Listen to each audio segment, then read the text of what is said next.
Selamat siang, Bapak Ibu Saudara yang dikasihi Tuhan Yesus Kristus. Selamat bergabung di Menara Doa Segala Bangsa pada hari Senin ini di siang hari, ibadah prayer meeting kita siang ini. Shalom, selamat siang Bapak Ibu Saudara-saudara yang dikasihi oleh Tuhan Yesus.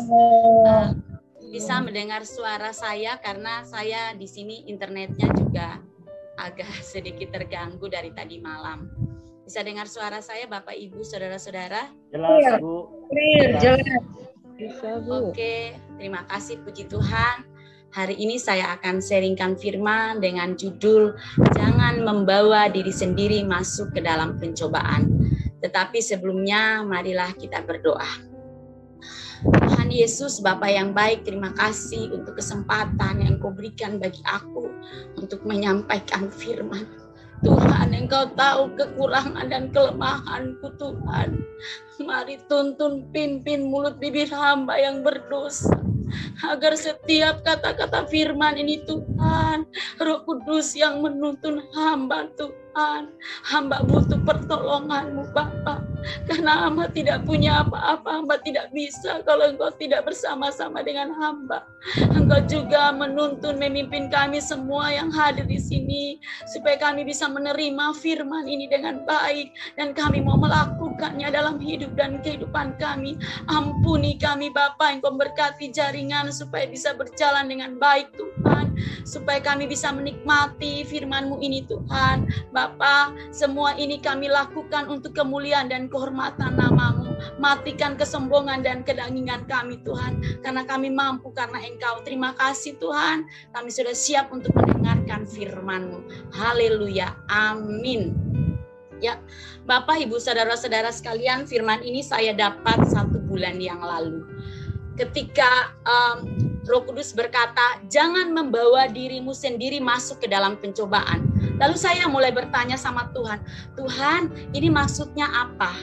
Lalu akhirnya saya apakah ada renungan yang Tuhan mau sampaikan?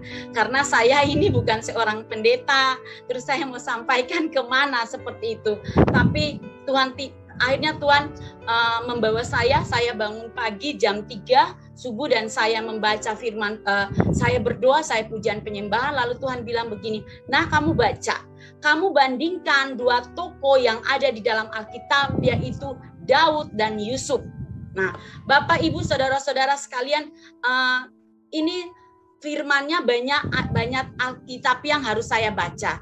Tapi karena saya tidak menulis, jadi ketika Tuhan suruh baca Daud, Tuhan suruh baca Yusuf dan perjanjian baru Tuhan kasih, saya langsung merekam.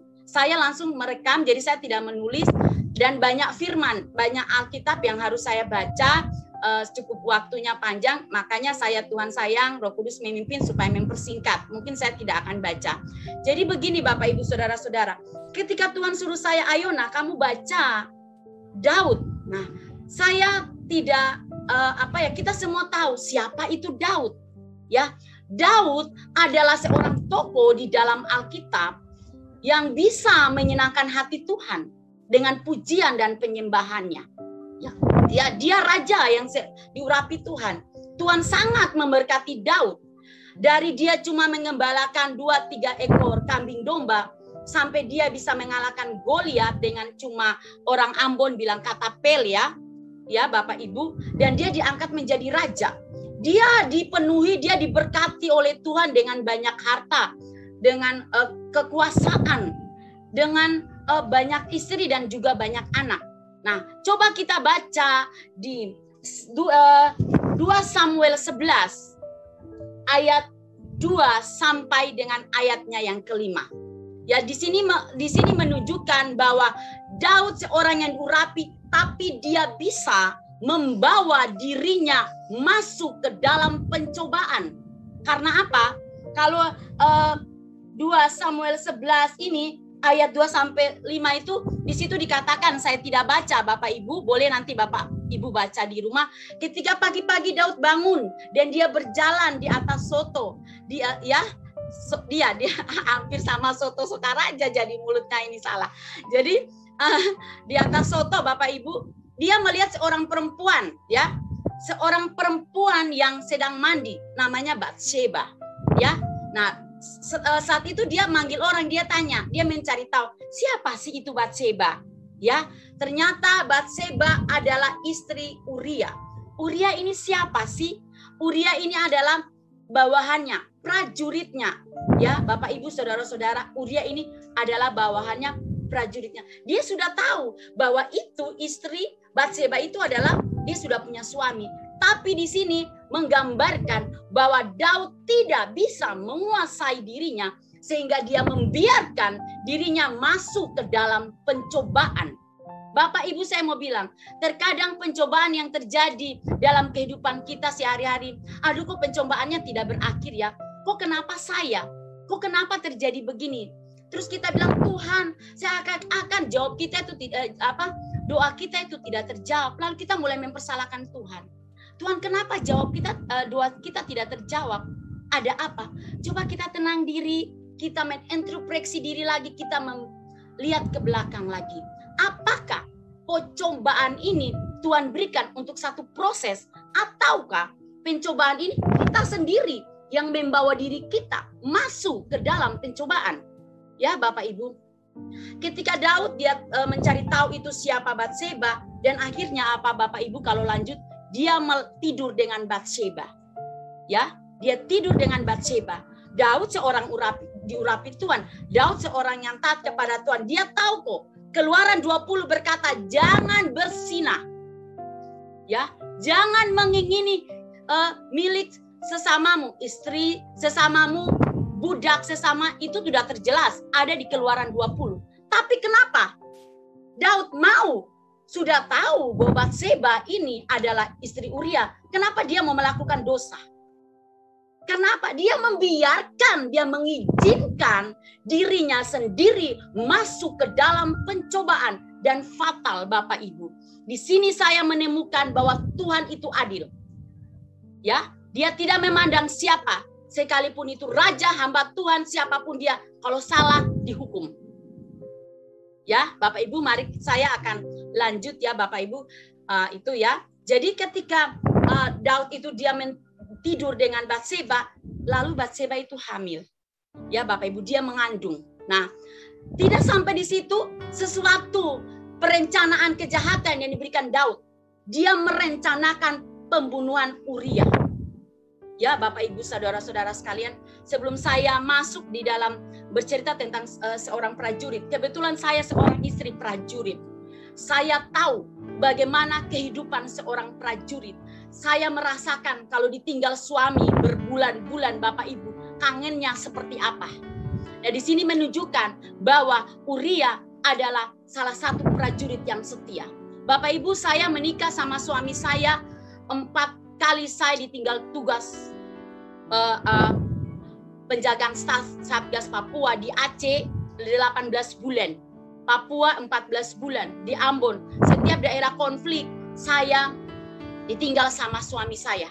Itu satu tantangan bagi saya bagaimana saya bisa menempatkan diri saya, menjaga diri saya.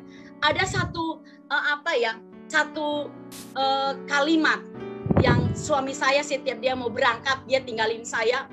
Itu kalau jam 12 malam, Bapak Ibu saya cerita sebentar, kalau jam 12 malam dulu belum ada WhatsApp seperti ini, tuh di kompi tuh dipakai toa tuh sudah, yang piket sudah teriak begini, ayo Satgas Papua, tinggalkan anak, tinggalkan istri, kita maju ke medan perang. Langsung suami saya bangun.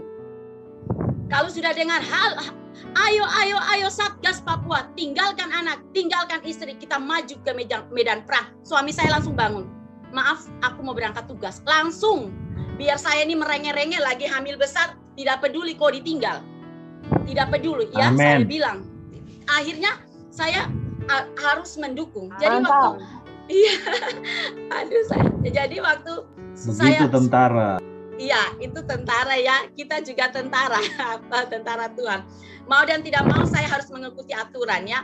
Jadi jam 12 malam itu suami saya sudah bilang, nanti kamu bawa anak ke sini, anak saya masih kecil.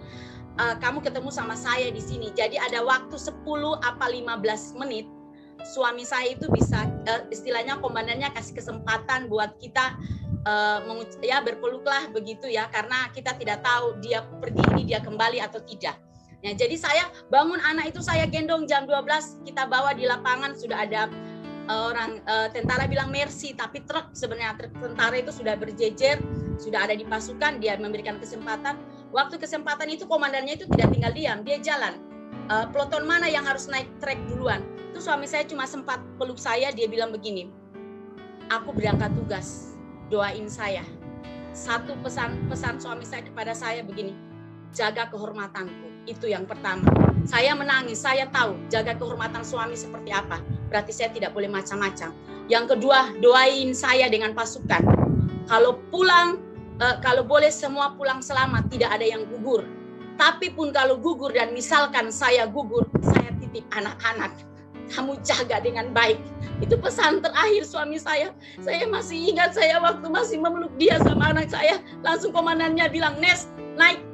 Waktunya berangkat, langsung suami saya lepas. Dia naik truk. Kita cuma dada-dada aja, ya. Itu bagaimana seorang prajurit. Dan di sini saya pikir Batseba tidak bisa menjaga kehormatan suaminya. Memang betul, siapa sih yang tidak mau dengan Raja Daud? Ganteng iya, punya kedudukan iya, punya kuasa iya. Tapi kita harus bisa menguasai diri. Jadi Daud sama Batseba ini membiarkan diri mereka masuk ke dalam pencobaan. Ya, Bapak Ibu Saudara-saudara. Terus saya baca terus Bapak Ibu itu sekilas tentang kehidupan tentara ya. Nah, saya lihat bahwa ketika Daud itu tahu bahwa Batseba itu mengandung, saya mungkin maaf sebelumnya saya ini tidak punya Alkitab itu seperti Bapak Pendeta, Ibu Pendeta yang terjemahan itu saya tidak punya. Jadi saya kalau di sini kalau kita lanjut itu kalau di 2 Samuel 11 ayat 6 itu Daud itu bilang begini. Lalu Daud menyuruh orang kepada Yoab mengatakan, suruhlah Uria orang Het itu datang kepadaku.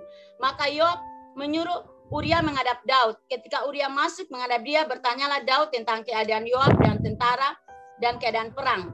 Kemudian berkatalah Daud kepada Uria, pergilah ke rumahmu dan basuhlah kakimu.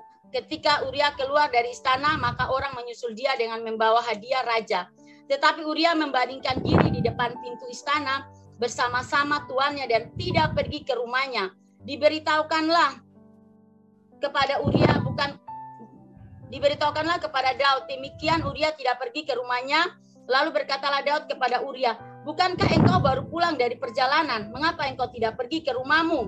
Tetapi Uria berkata kepada Daud, tabut serta orang Israel dan orang Yehuda diam di dalam pondok. Juga tuanku Yoab dan hamba-hamba tuanku sendiri berkemah di padang. Masakan aku pulang ke rumahku untuk makan dan minum dan tidur dengan istriku? Demi hidupmu dan demi nyawamu aku takkan melakukan hal itu. Bapak Ibu Saudara-saudara sekalian, kalau bagi tentara zaman sekarang pulang tugas diberi kesempatan, kamu pergi dulu ketemu sama istrinya, pasti nggak pakai 1, 2, 3, langsung. Saya juga bilang ayo mas mau ketemu. Karena apa? Kalau dia balik lagi ke tempat peperangan, kita nggak tahu. Umur kan di tangan Tuhan. Tapi bagaimana seorang prajurit Uria, dia paling setia.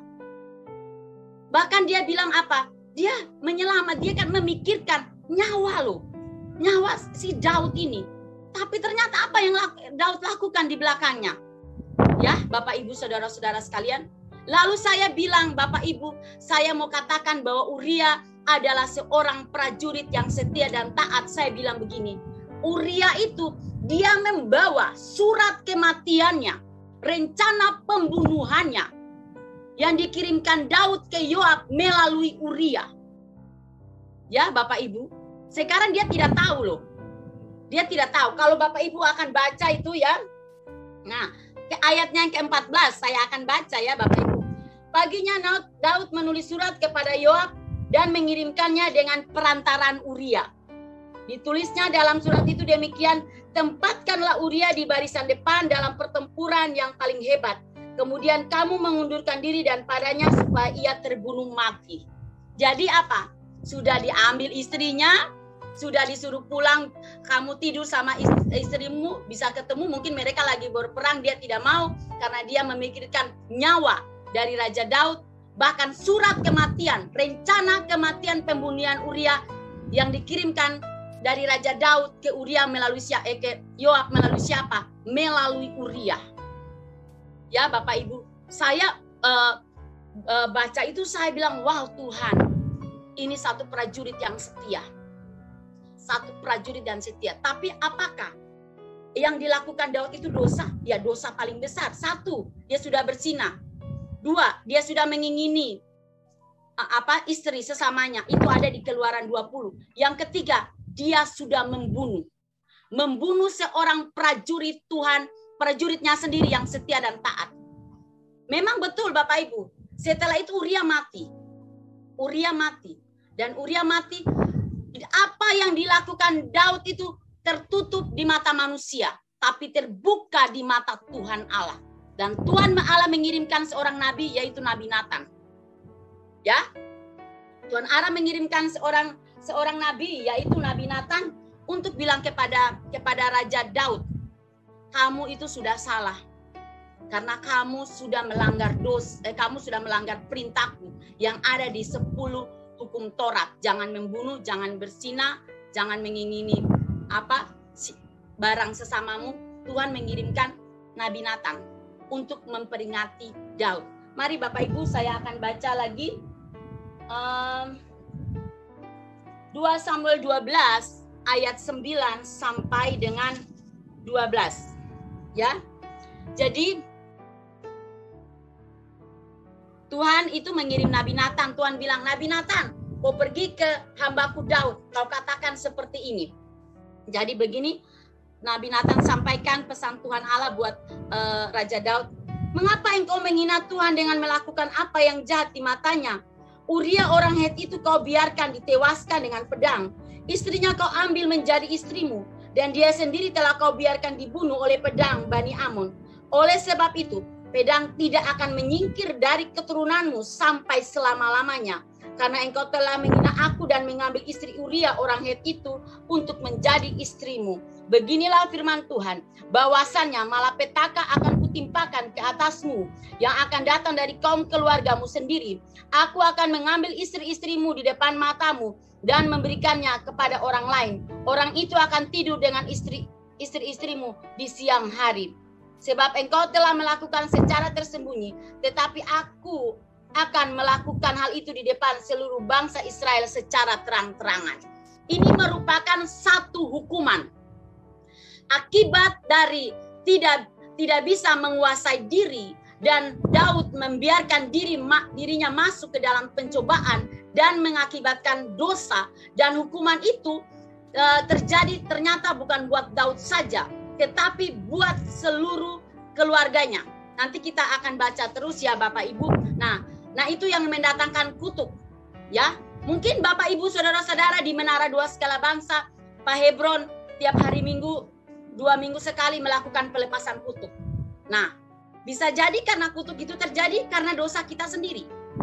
Bukan karena Tuhan, bukan. Karena kita sendiri yang membawa diri kita. Dan kita lihat Bapak Ibu, Daud dikaruniai ya, setelah Daud itu diperingati oleh Nabi Nathan, dia melakukan puasa Bapak Ibu. Dia melakukan puasa, kalau Bapak Ibu baca terus, saya tidak akan baca, dia berkabung dan anak itu mati. Tetapi hukuman yang diberikan dari Tuhan buat Daud akan berjalan terus. Ya, mari Bapak Ibu, nanti saya di sini Tuhan bilang kamu akan membandingkan supaya bisa mengerti, dan memang saya baca banyak, mohon maaf. Jadi Bapak Ibu, akhirnya Tuhan memberikan hukuman tanpa terkecuali. Jadi saya mau bilang Bapak Ibu, siapapun dia, kalau salah dihukum sama Tuhan. Nah, Bapak Ibu saudara-saudara, apakah hukuman yang Tuhan berikan buat Daud itu terjadi? Terjadi, bukan isapan jempol. Kita akan baca terus ya Bapak Ibu. Jadi Daud itu dikaruniai harta yang banyak, dikaruniai anak-anak yang banyak. Saat ini saya akan berbicara tentang 3 anak Daud, Absalom, Amnon, dan Tamar. Ya, Tamar adalah anak perempuan dari Daud. Ya, nah Tamar itu dia sangat cantik, dia cantik elok sekali. Jadi Absalom sama Tamar ini kakak adik berkandung ya, mamanya satu dan bapaknya juga Daud. Tetapi Amnon adalah beda mama, beda ibu, jadi saudara tiri seperti itu. Tapi ternyata kalau Alkitab ini dia bercerita bahwa si Amnon ini dia menyukai si Tamar. Ya, Bapak Ibu, dia menyukai si Tamar. Satu ketika, saya tidak baca ya Bapak Ibu panjang. Bapak Ibu boleh baca sendiri, nanti bisa ngerti.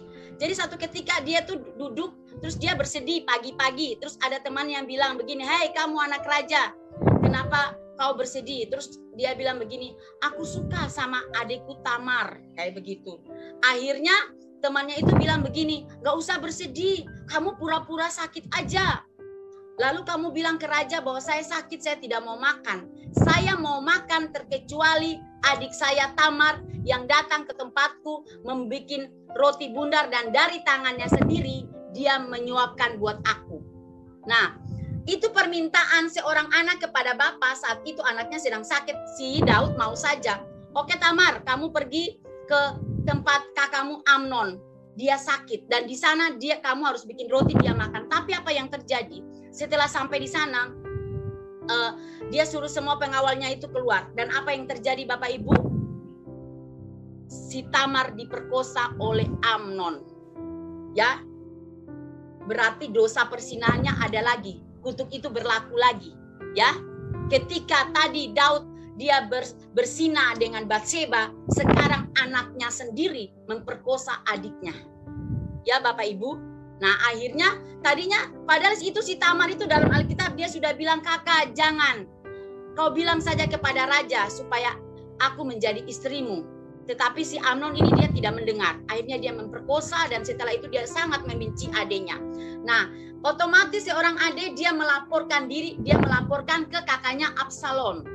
Ya, akhirnya timbullah marah. Absalom itu marah. Akhirnya Absalom membunuh Tamar. Absalom membunuh Amnon.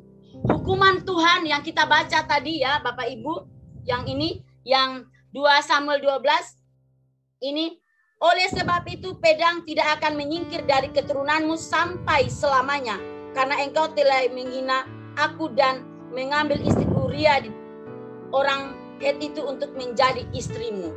Jadi apa? Tuhan bilang pedang tidak akan berakhir dari keturunan Daud. Benar gak? Si Absalom ini dia membunuh Amnon.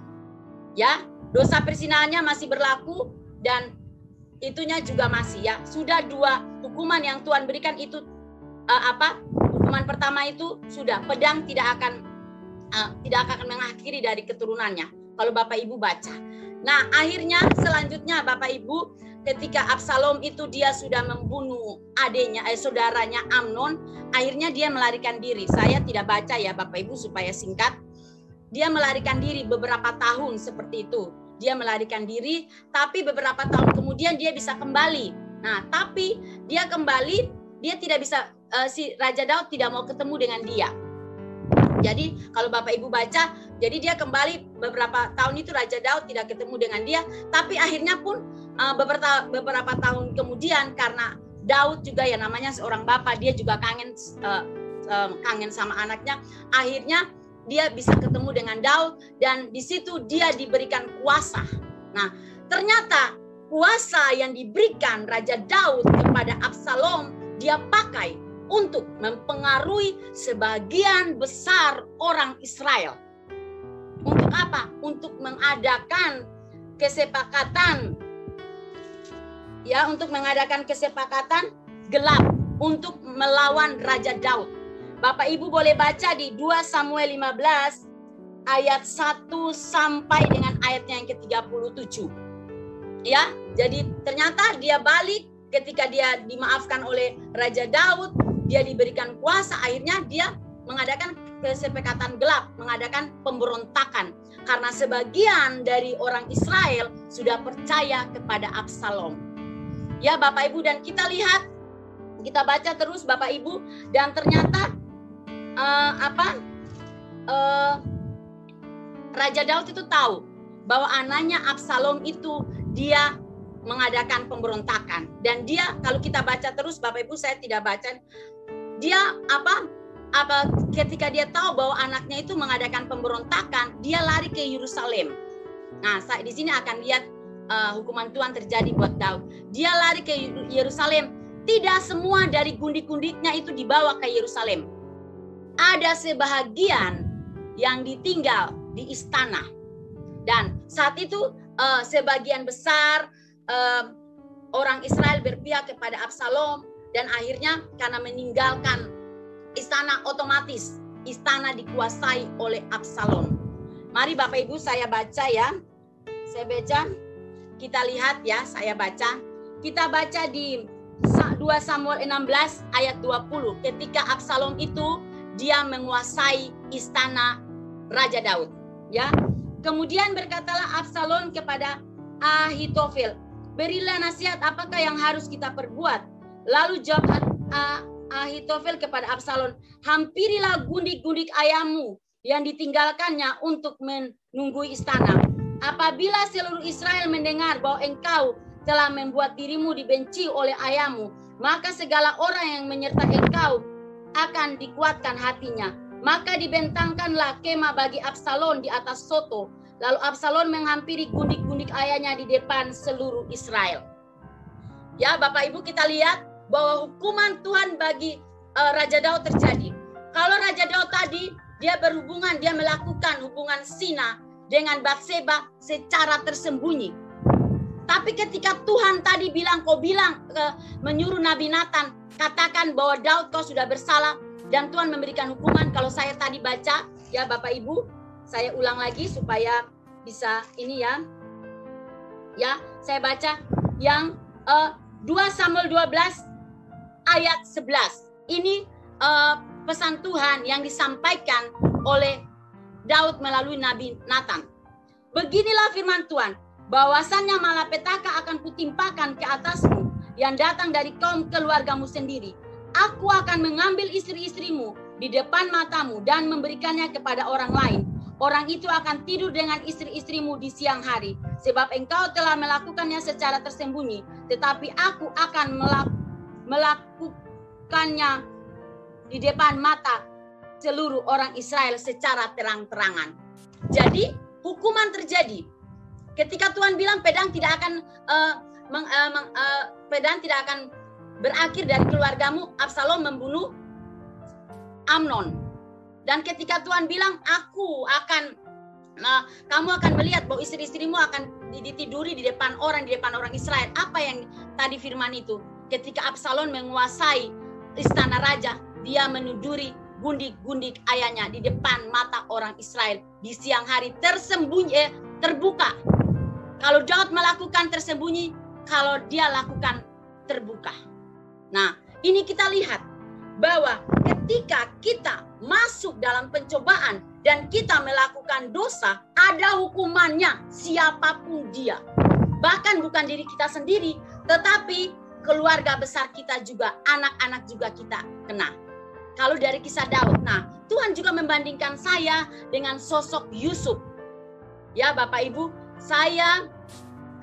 Yusuf saya tidak berbicara banyak, tapi kita tahu bagaimana Yusuf keadaannya dengan saudara-saudaranya.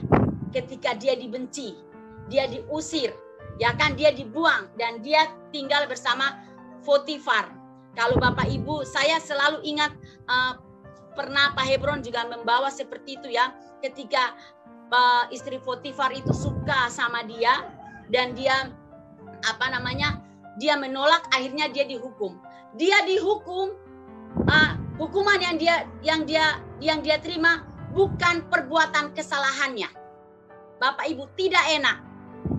Tidak enak kalau kita berdiri di yang benar. Tidak enak. Oh, Yusuf itu dihukum bukan karena kesalahannya. Tapi ingat, ketika dia di penjara, ada satu yang Tuhan lakukan buat Yusuf. Penyertaan Tuhan. Ketika dia diproses, ketika dia jalan benar, Tuhan tidak pernah meninggalkan dia. Jadi Bapak Ibu, ketika kita jalan benar, kita tidak membawa diri ke dalam pencobaan, kita sengsara Bapak Ibu. Tetapi ada satu yang Tuhan mau bilang, bahwa Tuhan tidak pernah meninggalkan kita. Ada penyertaan Tuhan bagi Yusuf. Kita baca Bapak Ibu, kita baca di Kejadian 39 ayat 21 sampai 23. Maaf Bapak Ibu ya. Kejadian. Nah, Kejadian 39 ayat 21 dia berbunyi begini. Tetapi Tuhan menyertai Yusuf dan melimpahkan kasih setianya kepadanya dan membuat Yusuf kesayangan bagi kepala penjara. Sebab itu kepala penjara mempercayakan semua tahanan dalam penjara itu kepada Yusuf dan segala pekerjaan yang harus dilakukan di situ. Dialah yang mengurusnya. Jadi Bapak Ibu, ketika Yusuf itu dia tidak membiarkan dirinya masuk ke dalam pencobaan, dia tahu bahwa Keluaran 20 mengatakan jangan bersinah. Dia tidak membiarkan. Dia tidak mengizinkan dirinya masuk ke dalam pencobaan. Dia di penjara, dia sengsara. Tetapi penyertaan Tuhan selalu ada bagi Yusuf. Dan pada akhirnya dengan Yusuf ini dia bisa menyelamatkan keluarganya dan juga bangsa Israel ketika mereka mengalami kelaparan. Ya Bapak Ibu, Yusuflah yang memberikan makanan. Ya, mungkin Bapak Ibu bisa baca ya. Yusuflah yang memberikan makanan ketika bangsa Israel kelaparan. Yusuflah dia yang memberikan makanan bagi saudara-saudaranya. Itu saya hanya bisa menggambarkan bagaimana Raja Daud dan bagaimana Yusuf. Ya Bapak Ibu, ketika kita taat, meskipun kita sengsara, tapi kita ada dalam penyertaan Tuhan.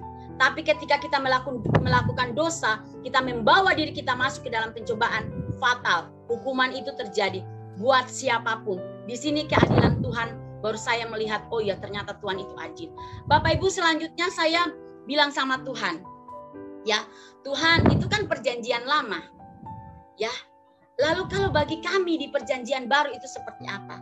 Tuhan bilang begini, kamu baca di doa Bapa kami, yaitu Matius 6 ayat 13. Nah, Tuhan membawa saya ke doa Bapa kami, Matius 6 ayat 13. Boleh Bapak Ibu baca? Saya tidak baca semua ya, Matius 6 ayat 13.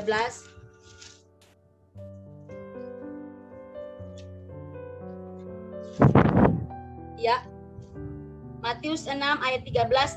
Dan janganlah membawa kami ke dalam pencobaan, tetapi lepaskanlah kami daripada yang jahat.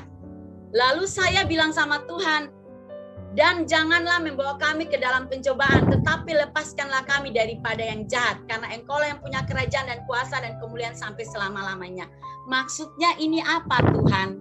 Ya, Tuhan bilang begini, itu doa Bapa kami itu yang diajarkan Tuhan Yesus. Seakan-akan Tuhan itu mengajarkan kita umatnya begini, Tuhan kalau boleh janganlah membawa kami ke dalam pencobaan, tapi lepaskanlah kami daripada yang jahat. Lalu Tuhan bilang begini, anak-anakku minta, pasti Tuhan memberi. Matius 7 ayat 7-11, minta Tuhan memberi, ketuk pintu dibuka. Ya, mencari Tuhan akan bertemu dengan kita. Lalu Tuhan, anak-anak ini minta. Lalu Tuhan berpikir, apa yang harus saya berikan buat anak-anak ini supaya mereka itu tidak jatuh ke dalam pencobaan. Karena apa? Tuhan tahu ada sosok iblis yang selalu bisa mempengaruhi anak-anaknya termasuk saya dan saudara-saudara semua untuk bisa jatuh ke dalam dosa. Ya, Tuhan menjawab doa kita Bapak Ibu. Tapi terkadang kita mungkin kita sibuk jadi kita tidak bisa membaca firman Tuhan. Saya sangat bersyukur bahwa Menara Doa Segala Bangsa punya komsel. Saya mau tekankan, ayo banyak baca firman Tuhan. Kita mengerti. Ternyata saya bilang, lalu Tuhan bawa saya di Galatia 5 ayat 22 sampai 23. Itu tentang buah roh. Jadi Bapak Ibu saudara-saudara, Tuhan bilang, kamu minta nak. Ketika Tuhan Yesus mengajarkan tadi di Matius di Matius 6 ayat 13, dan janganlah membawa kami ke dalam pencobaan, tetapi lepaskanlah kami daripada yang jahat. Tuhan buka, Tuhan bilang begini, saya mendengar doa kalian dan saya kasih kamu cara supaya kamu bisa melawan tipu muslihat iblis. Kamu tidak membawa dirimu masuk ke dalam pencobaan. Tapi saya tidak semua akan saya baca ini, tapi yang saya baca adalah penguasaan diri. Ya, di sini adalah penguasaan diri. Jadi Tuhan bilang di ayat 22 sampai 23 apa? Kita harus menguasai diri.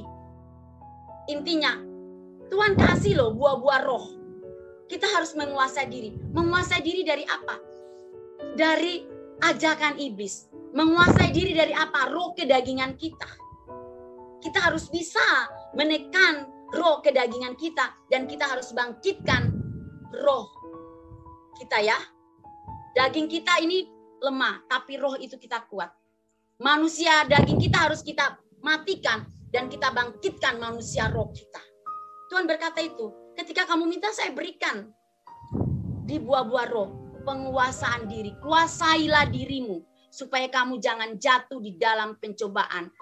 Pencobaan. Jangan sampai kita menuduh Tuhan.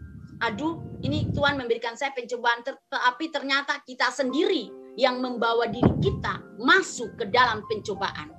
Ya, Bapak Ibu. Lalu Tuhan juga kasih saya di Roma 6 ayat 8. Roma 8 ayat 6 sampai dengan 8. Itu ya Bapak Ibu, Tuhan kasih saya. Karena apa? Kalau Roma 8 ayat 6 sampai 8, dia mengatakan bahwa kalau kita hidup dengan roh kedagingan itu adalah maut. Ya, kita akan baca Bapak Ibu. Roma 8. Ya. Roma 8 ayat 6 sampai dengan ayat yang ke-8. Karena keinginan daging adalah maut, tetapi keinginan roh adalah hidup damai sejahtera. Sebab keinginan daging adalah persekutuan terhadap Allah, karena ia tidak takluk kepada hukum Allah. Hal ini memang tidak mungkin baginya. Mereka yang hidup dalam daging tidak mungkin berkenan kepada Allah. Ya, Tuhan kasih saya begitu. Karena apa? Keinginan daging adalah maut. Kalau kita hidup dengan keinginan daging kita, berarti kita tidak berkenan kepada Allah. Bapak, Ibu, saudara-saudara. Saya Jadi sekarang kita belajar untuk bisa, ya Bapak Ibu, untuk bisa membangkitkan manusia roh kita. Tapi kita belajar untuk mematikan manusia daging kita. Manusia daging itu apa? Seperti Pak Hebron bilang, apa yang diucap dari bibir, apa yang dilihat oleh mata, apa yang didengar oleh telinga. Ya, itu adalah keinginan daging kita. Kita harus berusaha untuk bisa mematikan manusia daging kita. Tapi kita harus berusaha untuk mengaktifkan manusia roh kita. Kita bisa Bapak Ibu kalau bersama-sama dengan Tuhan Yesus. Bapak Ibu, saya hari Kamis kemarin saya bilang sama Tuhan begini. Waktu saya masak itu pagi-pagi saya bilang begini, Tuhan, apa firman yang harus saya sampaikan di Menara Doa Segala Bangsa hari Senin? Apakah firman yang kemarin Engkau kasih bagi aku itu Tuhan? Jangan membawa diri sendiri masuk ke dalam pencobaan. Apakah itu atau yang lain? Ataukah Tuhan memberikan lagi firman yang lain? Saya kaget Bapak Ibu. Tuhan bilang, nak, kamu sampaikan buat anak-anakku semua. Ujilah dirimu saat ini. Apakah kesalehan yang selama ini kita lakukan kesalehan palsu ataukah kesalehan sejati? Buka di Yesaya 58 ayat 1 sampai 14. Saya kaget Bapak Ibu karena Yesaya 58 ini saya dapat ketika kami sekeluarga berdoa mesbah keluarga jam 12 siang. Karena saya ikut menara doa, akhirnya saya alihkan mesbah keluarga saya jam 12 siang. Saya dapat ayat ini, firman ini, saya bercerita buat menyampaikan firman buat suami dan anak-anak saya menangis. Saya bilang, apakah selama ini saya sudah hidup berkenan di hadapan Tuhan? Kalau Yesaya 58 ayat 1 sampai 14 Tuhan bilang begini, kalau kamu berpuasa tapi kamu masih berbantah-bantah, kamu masih berantem, kamu masih lihat orang yang tidak punya baju, kamu tidak memberikan, kamu lihat orang yang tidak punya tempat tinggal, kamu tidak memberikan tumpangan, rotimu tidak kamu bagi-bagikan bagi orang yang lapar, apakah itu puasa yang aku inginkan? Bapak Ibu boleh baca Yesaya 58 ayat 1 sampai 14. Yang pertama juga Tuhan bilang begini, kamu harus mengasihi saudaramu. Saya, aduh Tuhan luar biasa. Dan situ saya menangis. Oh iya, Bapak Ibu, oh iya. Dan saya bersyukur di Menara Doa Segala Bangsa, Bapak Ibu, ada yang namanya Lumbung Yusuf.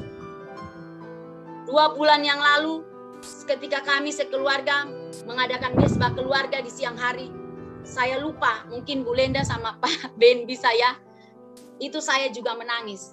Ketika Lumbung Yusuf itu mau terjadi di Menara, baru mau diaktifkan di Menara Doa Segala Bangsa, itu saya lihat firman itu mengatakan, saya tidak tahu di apa ya, saya lupa, lupa saya, maaf. Itu yang pasti Obaja menyembunyikan imam-imam dan dia memberi mereka makan. Di situ saya menangis. Saya menangis ketika Pak Hebron bilang, lihat hamba-hamba Tuhan yang di kota. Mereka mungkin tidak bisa menanam dengan pandemi saat ini. Di situ saya menangis dan saya berdoa sama Tuhan. Apa yang harus saya lakukan? Tuhan bilang, lihatlah hamba-hamba Tuhan di sekeliling. Ya Bapak Ibu. Jadi saya sangat bersyukur bahwa Menara Doa Segala Bangsa ada Lumbung Yusuf. Berapa bulan yang lalu saya dapat seperti itu Bapak Ibu. Jadi Yesaya 58 ini membuat kita berintrospeksi diri. Apakah kesalahan kita saat ini adalah kesalahan sejati ataukah kesalahan yang palsu? Boleh Bapak Ibu Saudara-saudara buka dan baca. Dan saya tutup renungan saya pada siang hari ini.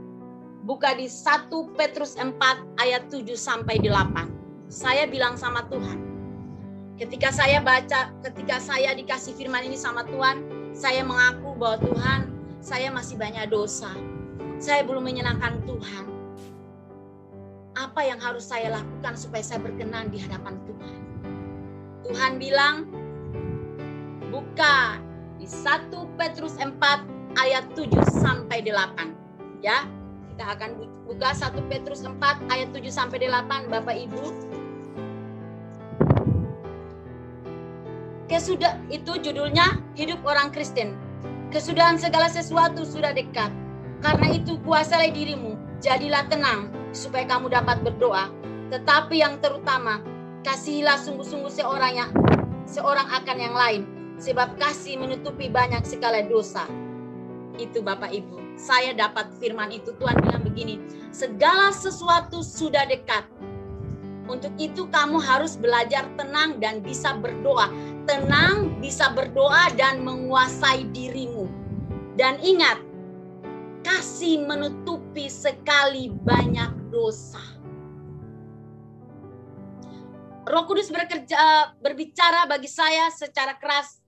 Saatnya umat Tuhan saat ini lakukan kasih. Musim ini adalah musim di mana kita harus melakukan kasih. Karena segala sesuatu sudah dekat. Dengan kita melakukan kasih, kita berbuat kasih, kita mengasihi saudara kita, orang-orang yang ada sekitar kita. Firman itu ya dan hidup. Kasih menutupi sekali banyak dosa. Musim ini Tuhan, waktu saya pagi-pagi saya dikasih. Jadi saya itu dikasih Tuhan itu tidak semua langsung. Saya baca Daud dulu, saya baca Yusuf dulu. Terus nanti kalau Tuhan bilang ayo langsung bikin, itu muncul. Dan pagi-pagi saya dapat ini, saya bilang oh iya. Tuhan mengatakan pesan Tuhan bagi kita semua, ini adalah musim, ini adalah kesempatan bagi anak-anak Tuhan untuk tenang, supaya bisa berdoa, bisa menguasai diri, dan melakukan kasih. Kenapa Tuhan bilang melakukan kasih? Karena kasih menutupi banyak sekali dosa. Ya Bapak Ibu, saya merasa bahwa kita semua mengerti, semua tahu. Ya, jadi jangan sekali-kali membiarkan diri kita masuk ke dalam pencobaan. Kalau ada pencobaan, ada sesuatu yang terjadi dalam kehidupan kita, ayo kita respect ke belakang. Apakah ini terjadi karena Tuhan mengizinkan? Kalau Tuhan mengizinkan, penyertaan Tuhan ada. Dan pasti ujungnya ada kebaikan, ada kebahagiaan seperti yang didapatkan Yusuf. Tetapi kalau pencobaan itu dari diri kita sendiri, kita yang membawa, diri kita masuk ke dalam pencobaan, akhirnya kita terima apa? Kutuk. Kita terima apa? Hukuman seperti Raja Daud. Di sini menunjukkan bahwa Tuhan itu adil, tidak memandang siapapun dia. Kalau salah, dihukum. Ya, Bapak Ibu, yang saya sampaikan di siang hari ini, mari kita tetap tenang, lalu kita bisa berdoa, kita bisa menguasai diri kita mematikan manusia daging kita, tapi kita menghidupkan manusia roh kita. Lalu kita melakukan kasih. Saat ini adalah kesempatan kita untuk melakukan kasih. Karena kasih menutupi banyak sekali dosa. Ya, Bapak Ibu bisa lihat di 1 Petrus 4 ayat 7 sampai 8. Sekian firman saya di siang hari ini. Kurang lebihnya saya mohon maaf kalau ada salah ya Bapak Ibu Saudara-saudara, karena saya juga baru belajar. Tuhan Yesus memberkati Bapak Ibu Saudara sekalian. Tapi sebelumnya saya mau berdoa dulu. Bapa, terima kasih Roh Kudus sudah menuntun mulut bibir hamba untuk menyampaikan firman ini Tuhan. Biarlah Roh Kudus menuntun kami Tuhan, supaya kami tetap tenang, kami bisa berdoa, kami bisa menguasai diri kami. Dan saat ini Tuhan, berikanlah kami satu kegerakan Tuhan, untuk kami bisa melakukan kasih. Karena sesuai dengan firman-Mu, kasih banyak sekali menutupi dosa. Karena kami mengaku Bapa, bahwa kami banyak sekali dosa dan pelanggaran yang kami lakukan. Ampuni kami Bapa, terima kasih Tuhan. Dan biarlah Roh Kudus menuntun kami, supaya kami tidak membawa diri kami untuk masuk ke dalam pencobaan. Tuhan, saya sudah selesai berbicara. Ini bagianku, dan saya percaya selanjutnya Tuhan akan melakukan bagian Tuhan bagi kami semua. Ampuni aku Tuhan, biarlah semua ini aku lakukan untuk kemuliaan dan kehormatan nama-Mu. Matikanlah kesombongan kami semua Tuhan, karena kami mampu, itu karena Tuhan Yesus. Ini doa kami di dalam nama Tuhan Yesus. Kami berdoa dan mengucap syukur. Terpuji-puji nama-Mu Bapa, saat ini sampai selama-lamanya. Amin.